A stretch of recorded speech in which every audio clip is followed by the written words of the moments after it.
ఇప్పుడు జనరల్గా పవన్ కళ్యాణ్ గారు ఒక హీరోనే కాదు, ఒక పొలిటికల్ లీడర్.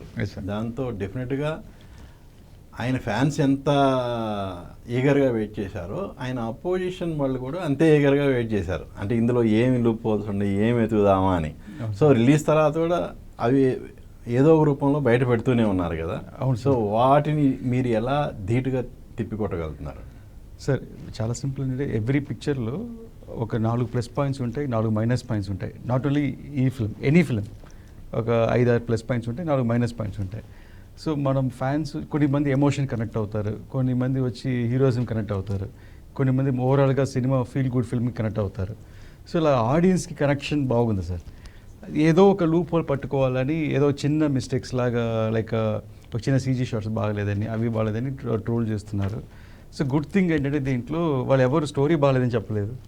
మెయిన్ కావాల్సిన ఒక సినిమా ఆడాల్సిన స్టోరీ అండ్ స్క్రీన్ ప్లే బాగాలని చెప్పలేదు, సినిమా బోర్ కొడుతుందని చెప్పలేదు, ఎక్కడ మాకు ఇలా లైక్ యూనో సినిమా అర్థం కాలేదని చెప్పలేదు. సో అవన్నీ ప్లస్ పాయింట్స్ ఉన్నాయి. సో దాని దగ్గరికి రాలేదు, వాళ్ళు ఏదో సంబంధం లేని ఒక చిన్న విఎఫ్ఎక్స్ బాగాలేదు దాని గురించి మాట్లాడుతూ మొదలు పెట్టేసి ఏదో పట్టుకోవాలి పట్టుకున్నారు. అది సార్ అంటే జనరల్గా ఇంత ఒక పొటెన్షియాలిటీ ఉన్న హీరోతో సినిమా అన్నప్పుడు అన్నీ పర్ఫెక్ట్గా ఉండేలా ప్లాన్ చేసుకొని రిలీజ్ చేయాలి యాక్చువల్గా. అవును సార్, అవును సార్. ఆ ఒక్క పాయింట్ని ఎందుకు కరెక్ట్ చేసుకోలేపారు? అంటే సీజీ షాట్స్ కానీ విఎఫ్ఎక్స్ కానీ అవి పర్ఫెక్షన్గా చేసుకున్న తర్వాతే రిలీజ్ చేసి ఉంటే బాగుండేదేమో అనిపించింది. 4400 షాట్స్ ఆ సినిమాలో. ఆది పురుషులో ఈ సినిమా బ్రహ్మాస్త్రలో 4500, మన తెలుగులో ఇది హైయెస్ట్ 4400, 100 షాట్లు తగ్గింది. ఓకే. ఆల్మోస్ట్ మీరు సినిమా బిగినింగ్ నుంచి చూస్తుంటే ఎండ్ దాకా మొత్తం సీజీ చేశారు.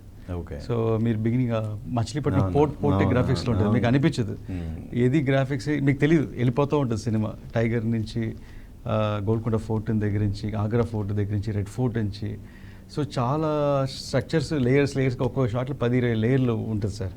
సో దాంట్లో ఈ కొన్ని షార్ట్స్ మటుకు లాస్ట్ మినిట్లో వచ్చింది. అప్పుడు అనిపించింది మనసులో ఒక 1 డే పోస్ట్పోన్ చేస్తాం, ఆల్రెడీ 3 రోజులు పోస్ట్పోన్ అయింది కదా అని. బట్ దట్ ఈస్ నాట్ పెద్ద మిస్టేక్, అది జస్ట్ ఒక 30-40 సెకండ్స్ అలా చిన్నదిగా అనిపించింది. సో అప్డేటెడ్ వర్షన్లో మనం చేస్తాం అని ఈ లోపల మనకి ఆ ఫ్యాన్స్ ఆగలేకపోయారు, సడన్గా స్పెషల్ ప్రీమియర్ వేస్తారు, టికెట్ సోల్డ్ అవుట్. సో ఇలాంటి పొజిషన్లో నేను బ్యాక్ వెళ్ళాలా లేకపోతే చిన్న మైనరే కదా అని అనుకున్నాను. అది బట్ ఆ మైనరే ఇప్పుడు ఎలా చెప్పాలి, అది మేజర్ కంటే మనకి కాలు కింద ఒక చిన్న ముళ్ళు గుచ్చుకున్న ముళ్ళే అన్నట్టు. But that has been updated. అంటే దట్ హస్ బీన్ అప్డేటెడ్. ఒక రీజన్ ఉందండి. ఎందుకంటే ఫస్ట్ హాఫ్ చూసి బయటకు వచ్చిన తర్వాత అవును సార్ ఆ గ్రాండియర్ అది వాళ్ళ మైండ్లో ఉండిపోయింది. అవును, ఫస్ట్ ఫ్రేమ్ నుంచి అలా ఉంటుంది, ఆ విషయం ఉంటుంది. First frame to interval block వరకు అవునండి, అంత రిచ్ ఫ్రేమ్స్ అంత గ్రాండియర్ చూసిన వాళ్ళకి సెకండ్ హాఫ్లో అది ఆనలేదేమో అనిపించింది నాకు.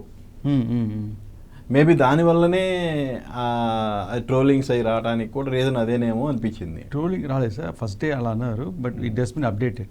ఇప్పుడు అప్డేట్ ఎవరైతే second day, third day, fourth day watch చేస్తున్నారు, ఇప్పుడు థర్డ్ డే చూస్తున్నారు, they all enjoying, they don't know what we talking, ఏం చూస్తున్నారు వాళ్ళకి తెలియలా.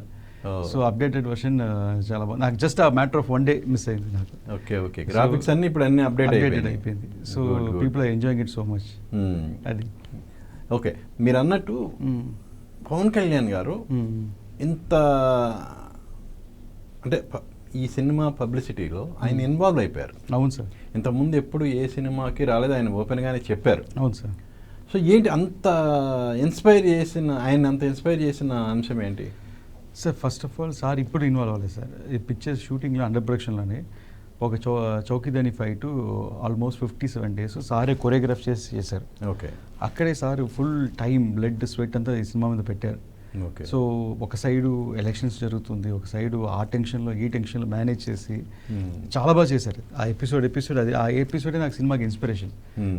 ఈ సినిమా వచ్చి నాట్ ఓన్లీ కోహినూర్, ఇది ఒక సనాతన ధర్మం మీద తీసుకుని వెళ్ళాలన్న ఇన్స్పిరేషన్ ఆ ఎపిసోడ్.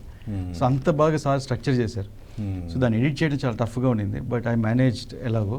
సో అంత ఇన్వాల్వ్మెంట్ ఉండి అలాంటి ఆయన డ్రీమ్ ప్రాజెక్ట్ రేపు రిలీజ్ రాయబోయేటప్పుడు అనుకున్నట్టు ఆ క్వాలిటీ అంతా సార్ చూసిన అనిపించింది. కాబట్టి ఒక దగ్గర మన పుష్ కూడా ఇవ్వాలని అనిపించింది సార్కి, ఎక్కడో ఒక దగ్గర అనిపించింది. సార్ ఈ కేమ్ ఫార్వర్డ్ అంటే పెద్ద surprise and thanks to sir. అందువల్ల ఈరోజు ఇంత పెద్ద ఓపెనింగ్స్ మనకి అందింది సార్.